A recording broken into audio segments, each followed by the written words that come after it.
Gravedad, electricidad y magnetismo. Los científicos a veces reciben cartas de personas que con muy buena voluntad piensan que han hecho un gran descubrimiento. Y descubren cosas como que los protones son de color marrón o que la teoría de la relatividad es un error colosal, cosas así. Nosotros solemos responder a esas cartas diciendo amablemente que después de todo con su descubrimiento la ciencia no cambia mucho. Pero ustedes podrían preguntarse, ¿qué se puede considerar realmente como un gran descubrimiento para la ciencia? ¿Qué sería lo que haría interesarse a los científicos? Les voy a poner un ejemplo. En la naturaleza hay una serie de constantes fundamentales. Por ejemplo, recuerden esta, G, que es la constante universal de la gravedad, que es igual a 6,7 por 10 a la menos 8 dinas centímetro cuadrado dividido por gramos al cuadrado. O también la velocidad de la luz. C igual 3 por 10 elevado a 10 centímetros por segundo.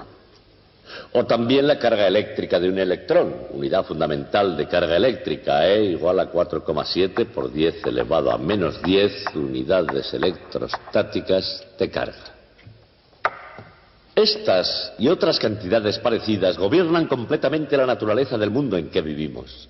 Si alguna de estas cantidades tuviera una magnitud diferente de la que tiene, el mundo sería completamente distinto del que es.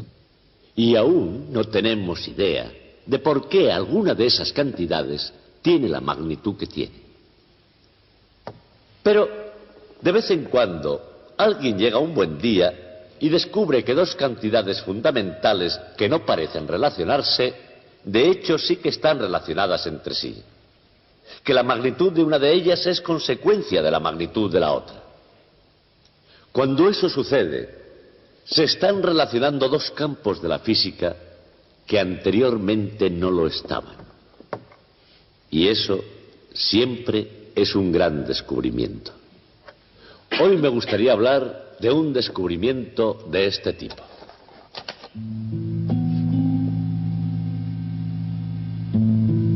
Los físicos no son todos iguales.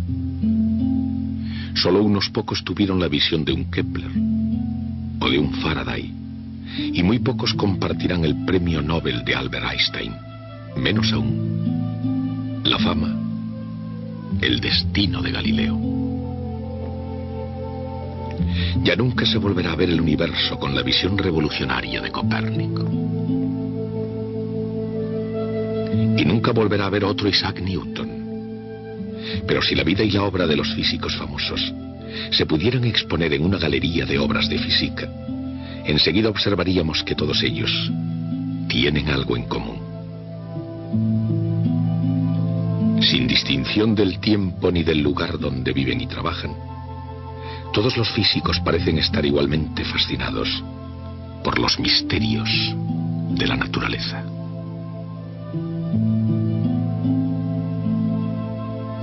Por ejemplo, la misteriosa naturaleza de la luz.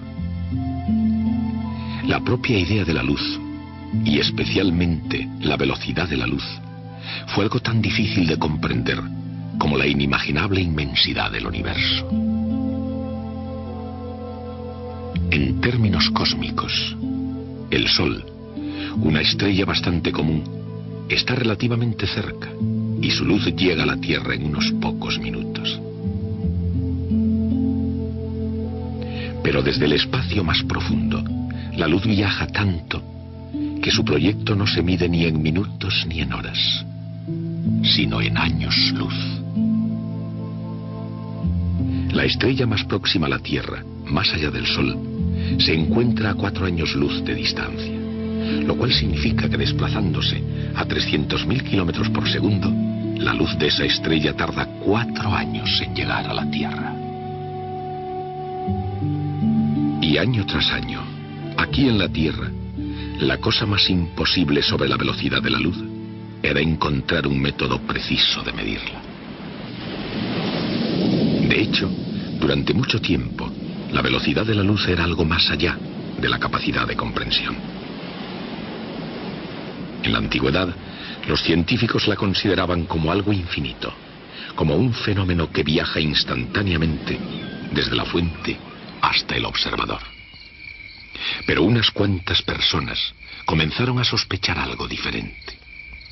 En 1675, Olaus Rømer, astrónomo danés del Real Observatorio de París, observó un aparente retraso en los eclipses de los satélites de Júpiter y lo utilizó para estimar la velocidad de la luz. En 1849, Armand Fizeau utilizó una rueda giratoria para medir la velocidad de la luz. La midió tanto en el aire como en el agua. En 1850, otro físico francés, Jean Foucault, hizo otro tanto.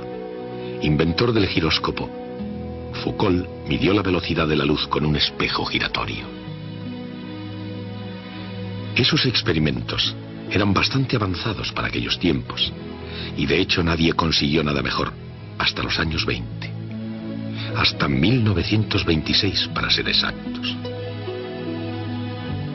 Ese año, el profesor Albert A. Michelson midió con precisión el tiempo que la luz tardaba en recorrer la distancia entre dos picos de montaña en Los Ángeles, del monte Wilson al monte San Antonio. Las dos cumbres están separadas unos 30 kilómetros. La luz necesitó en su recorrido una 10.000ª de segundo. Era un tiempo suficientemente grande para que Michelson hiciera la medida con precisión. 30 kilómetros. En una 10.000ª de segundo fueron los componentes de Michelson para medir la velocidad de la luz. Michelson informó que la velocidad de la luz es igual a 299.796 kilómetros por segundo, que es casi exactamente 3 por 10 elevado a 8 metros por segundo. ¿Por qué la velocidad de la luz tiene ese valor específico? ¿Por qué es una constante fundamental de la naturaleza? En realidad, nadie lo sabe realmente. Pero entre tanto, los científicos solo han podido mejorar algo la medida de Michelson de una constante fundamental que determina la escala de todas las cosas en el universo. La velocidad de la luz es una de las constantes fundamentales. La constante de la ley de la gravedad de Newton es otra. Solo por esa razón Newton podría haber presumido durante toda su vida de ser el científico más importante de Inglaterra. Pero en el terreno de la experimentación científica, Newton no podía competir con Henry Cavendish, físico inglés que midió la constante de la gravitación universal. Cavendish, en ese proceso, no solamente pesó el Imperio Británico en toda su extensión, sino que de hecho pesó todo el planeta. En alguna medida, pesar el mundo es sin duda alguna todo un logro. Pero así como nunca hubo otro científico tan ambicioso como Cavendish, tampoco hubo nadie tan modesto como él. Cavendish no hizo público hasta su muerte su cuaderno de notas. Y en cualquier caso, tanto si uno oculta sus papeles como hizo Cavendish, como si los publica, como hiciera Galileo Galilei, todos los grandes físicos coinciden en llevar libretas de apuntes. Y esos apuntes, sin importar temas o estilo para una eventual publicación, todos parecen ser viajes al mundo de la experimentación. Frecuentemente un laboratorio de física puede parecer aburrido, y a veces lo es. Y sin embargo, ahí es donde la física del universo juega un papel sobre bases uniformes. Y bajo esa luz, un laboratorio ordinario puede ser visto como un lugar mágico, rasgando el espacio casi tan rápido como nuestra imaginación pueda imaginar. ¿Qué hay más mágico que la luz?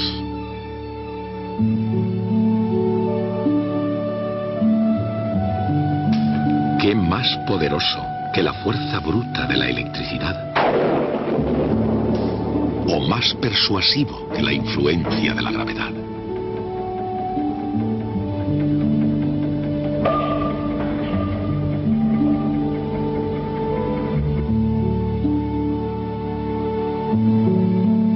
Electricidad y gravedad. Cuando los físicos comprenden esas dos fuerzas, se acercan a la escala y a la estructura del universo. Pero para completar el viaje, necesitan hacer una conexión con otra fuerza, la que aparece en el fenómeno del magnetismo. El magnetismo difiere de la gravedad y de la electricidad de forma muy sutil. La gravedad, una fuerza que actúa entre masas, siempre atrae. La electricidad, actuando entre cargas diferentes, también atrae.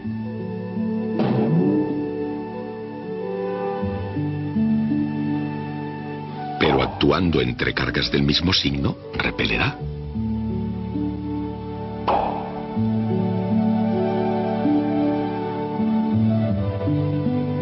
El magnetismo, actuando entre polos magnéticos diferentes, también atrae. Y actuando entre polos magnéticos iguales, repele. La sutil diferencia entre el magnetismo y las otras fuerzas consiste en que los polos magnéticos nunca están solos, siempre están en parejas y ambos son iguales y opuestos. A pesar de sus diferencias, la gravedad y la electricidad obedecen a leyes de fuerza similares y así lo hace el magnetismo también. Electricidad y magnetismo. El nexo entre esas fuerzas se reveló en un aula magna de física. El descubrimiento del nexo entre electricidad y magnetismo fue realizado en 1820 por Hans Christian Ørsted.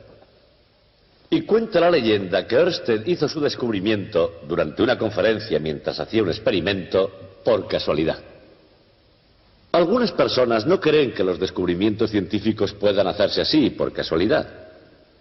Así que hay otra teoría según la cual Ørsted hizo a propósito el experimento durante una conferencia para que si hubiera muchos testigos y nadie pudiera pensar que había hecho su descubrimiento por casualidad. De todos modos, me gustaría explicarles cómo pudo ser la demostración de Christian Ørsted. Tengo aquí un aparato como el suyo para hacerles una demostración como la que hizo Ørsted aquella tarde. Pongámonos a imaginar. Estamos en 1820 en Copenhague. Es por la tarde y vamos a hacer un experimento en público, pero de gala. Ustedes son la crema de la sociedad de Copenhague. Las mujeres van con vestidos de noche y los hombres de levita. Y yo soy Hans Christian Ørsted, pensador genial, pero un poco torpe e inepto experimentador, además de miope. Ya sé que es difícil que ustedes crean que esta situación es real porque yo no soy miope. Pero usemos nuestra imaginación y hagamos lo que podamos. Bien, 20 años antes de 1800, Alejandro Volta había inventado la batería eléctrica o pila voltaica. Y así, por primera vez, había una fuente fiable de corriente eléctrica. He conseguido una pila voltaica original preparada para nosotros en la ferretería de la esquina. Ørsted sabía que las corrientes eléctricas originaban fenómenos curiosos, por ejemplo, cambios de unos compuestos químicos en otros, o que un cable portador de corriente convertía la electricidad en calor, o incluso en luz. Él estaba absolutamente seguro de que su corriente eléctrica se convertiría igualmente en magnetismo. La idea era esta: haría pasar una corriente eléctrica por un hilo conductor situándolo perpendicular a la aguja de una brújula como la que ustedes están viendo. Al pasar la corriente a través del hilo, este se convertiría en un imán, y nosotros lo notaríamos porque la aguja magnética se pondría paralela al hilo. Ahora voy a necesitar un ayudante para hacer este experimento. ¿Quiere alguno de ustedes acercarse aquí? ¿Quiere usted ser mi ayudante, por favor? Debe usted venir aquí y lo único que tiene que hacer es cerrar este interruptor. Tire hacia usted el interruptor cuando yo le diga que cierre. ¿De acuerdo? Cuando mi ayudante cierra el interruptor, una corriente eléctrica recorrerá este hilo, y el hilo se convertirá en un auténtico imán, y lo sabremos porque girará la aguja de la brújula hasta ponerse paralela al hilo. Así que Ørsted coloca todo, y mantiene el hilo perpendicular a la aguja. Cuando la aguja gire, ellos verán el nexo entre electricidad y magnetismo. Descubierto por vez primera, este será uno de los grandes descubrimientos del siglo XIX. Un momento dramático. Cuando yo cuente 3, usted tire del conmutador. 1, 2, 3. Y no ha sucedido absolutamente nada. Ørsted también queda muy decepcionado. Por supuesto, él intenta otras cosas. Dobla el hilo, tira del imán y hace otros intentos por el estilo. Nada funciona, el imán no se mueve absolutamente nada. Está tan decepcionado que le dice a su ayudante que abra el interruptor. Anuncia que su experimento ha fallado y envía al público a casa. El público se levanta y comienza a abandonar la sala. Y su ayudante, que es muy listo, se da cuenta de que la batería no está completamente descargada. Y en aquellos tiempos, 20 años después del descubrimiento de la batería, no se desperdiciaba un poco de carga que quedase en la batería aunque fuese poca. Ørsted tuvo la suerte de repetir el experimento. Reflexionó sobre ello y decidió hacer la única cosa que de hecho no había intentado, porque no tenía sentido hacerlo en absoluto.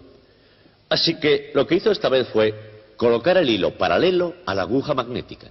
No tenía ningún sentido, porque si está paralelo a la aguja y se convierte en imán, la aguja ya está alineada con él y no se movería nada de ninguna manera. Sin embargo, decidido a probar, aunque sabía de antemano que nada iba a pasar, sujetó nuevamente el cable paralelo a la aguja y le dijo a su ayudante lo que yo le voy a decir ahora. Ayudante, preparada, 1, 2, 3. La aguja imantada comenzó a moverse y Ørsted había descubierto el electromagnetismo. Ya puede apagar el conmutador, muchas gracias. Puede retirarse. El motivo por el que Ørsted obtuvo un resultado tan sorprendente es la forma en que funciona el campo magnético de una corriente eléctrica. Si este es un cable que lleva una corriente eléctrica, justamente como el que estuvimos mirando.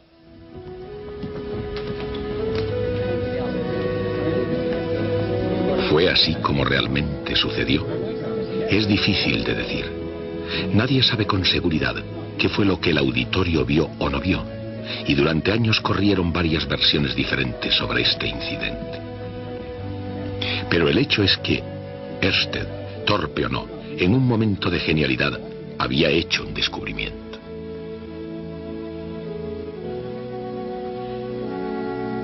Electrificó las más finas mentes científicas del siglo XIX, y algunos intelectuales tardaron más de 50 años en aceptar. Pero, ¿y eso por qué? Una batería, una brújula y un trocito de cable. Era todo su aparato, era su concepto fundamental, un concepto tan poderoso que cuando finalmente fue comprendido, tuvo el inmenso poder de relacionar la electricidad ordinaria con las más extraordinarias luces del universo, con las estrellas.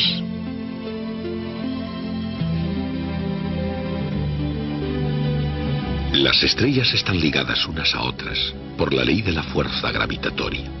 En el proceso para hallar la constante gravitatoria y para pesar el mundo, Henry Cavendish había medido la fuerza entre dos masas conocidas.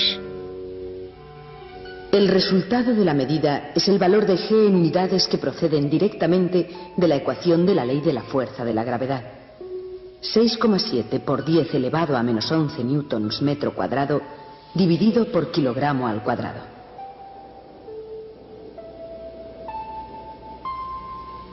También se puede utilizar una medida similar para hallar la constante eléctrica. En ese caso se utiliza un generador electrostático para colocar cargas eléctricas positivas y negativas en dos placas de metal colocadas paralelamente hasta que la fuerza de atracción supere a la fuerza de la gravedad. De la fuerza entre las placas se puede deducir la fuerza entre cargas puntuales. Y una vez más, midiendo esa fuerza, se obtiene la constante de la ecuación de la fuerza. Las unidades de la constante resultan directamente de la ecuación de la fuerza.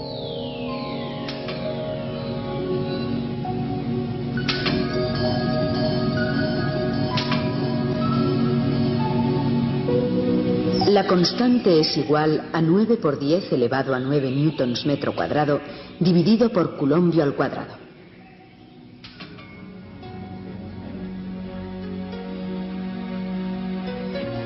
Ahora ya no es un misterio el procedimiento para medir constantes y leyes de las fuerzas.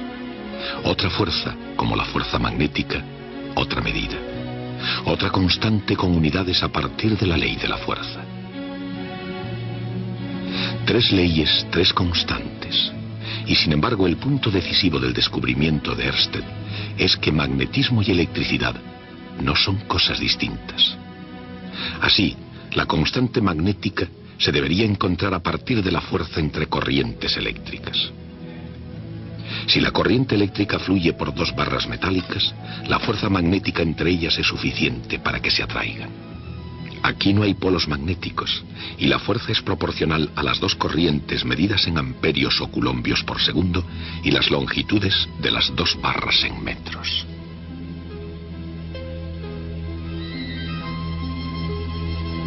El resultado de la medida de la constante magnética es de 1 por 10 elevado a menos 7 newtons segundo cuadrado dividido por coulombio al cuadrado.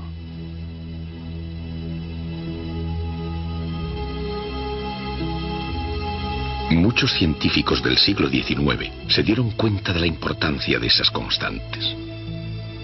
Pero solamente James Clerk Maxwell, 50 años después del descubrimiento de Ørsted, comprendió por fin su significado. Las fuerzas eléctrica y magnética, fuerzas fundamentales de la naturaleza, no son independientes. Están relacionadas entre sí. Y por ello, las constantes también deberían estar relacionadas de alguna manera. Pero, ¿cómo? K sub B dividido por K sub M tendría como unidades metros al cuadrado dividido por segundos al cuadrado. En otras palabras, el cuadrado de una velocidad. ¿Pero de qué velocidad? Su cuadrado es 9 por 10 elevado a 16 metros al cuadrado dividido por segundos al cuadrado.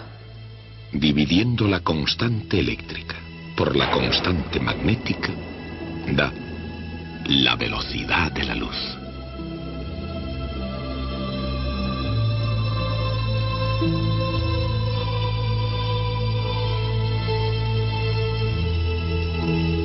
Maxwell comparó dos medidas que parecían no tener nada que ver con la luz, y allí escondida, entre las fuerzas eléctrica y magnética, encontró precisamente la velocidad de la luz.